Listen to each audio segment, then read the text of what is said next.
The dish that was not cleaned. Alexander Fleming was studying Staphylococcus bacteria at St. Mary's Hospital in London. He was, by his own admission, untidy. He went away on holiday in September and left a stack of culture dishes on a bench. When he came back, one of them had been contaminated. A mold had got in. That happens constantly, and the normal response is to throw the dish away. Fleming looked at it first. Around the patch of mold there was a clear ring. The bacteria that filled the rest of the dish simply were not there, in a neat halo around the intruder. Something the mold was producing was killing them. The mold was from the genus Penicillium. He called the substance Penicillin. Here is the part that is usually skipped. Fleming published his finding, and then largely moved on. He could grow the mold, but he could not extract enough of the active substance to treat anybody. For over 10 years, it stayed a laboratory curiosity. It became a medicine because of a team at Oxford in the late 1930s and early 40s.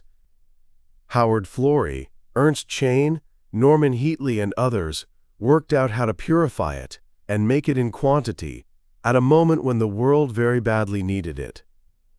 Heatley grew it in whatever containers he could find, including hospital bedpans.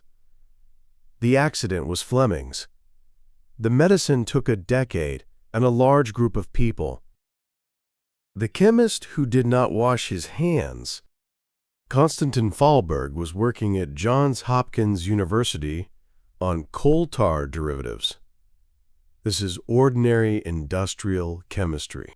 Coal tar is a thick residue left over from making coke, and it turns out to contain a great many useful compounds. He went home for dinner, and the bread tasted sweet. He asked about it, and nobody else noticed anything unusual. He tried his napkin, and that was sweet too. He worked out that the sweetness was on his own hands, and that he had brought it from the laboratory. The next day he went back and, by his own account, tasted his way along the bench until he found the flask. This was a normal thing to do at the time, and a very alarming thing to read about now. The compound he found is saccharin. It is several hundred times sweeter than sugar, and the body does not process it, which means it carries no calories. Its history since then has been unusually turbulent. It was restricted during sugar shortages, then encouraged, then suspected of causing cancer in rats in the 1970s, then cleared decades later when it turned out the effect did not carry across to humans. Warning labels were required and then removed. It is still made, and it is still one of the sweetest things a person can put in a cup of tea. The gas that disappeared. Roy Plunkett was 27, working for DuPont on new refrigerant gases. He had a cylinder of tetrafluoroethylene that had been stored on dry ice overnight. In the morning he opened the valve. Nothing came out. The cylinder still weighed the same as a full one. The gas had not leaked. He could have written it off as a faulty valve and moved on. Instead, he had the cylinder cut open. Inside was a white, waxy powder coating the walls. The gas had polymerized. The small molecules had joined into long chains and turned into a solid. The solid turned out to be remarkable. Almost nothing stuck to it.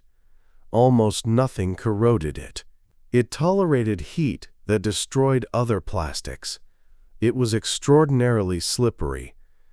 DuPont named it Teflon. Its first serious job was not a frying pan. It was the Manhattan Project, where they needed seals and linings that would survive uranium hexafluoride, a substance that eats most materials. Teflon was one of the few things that could sit in that stream and be ignored by it.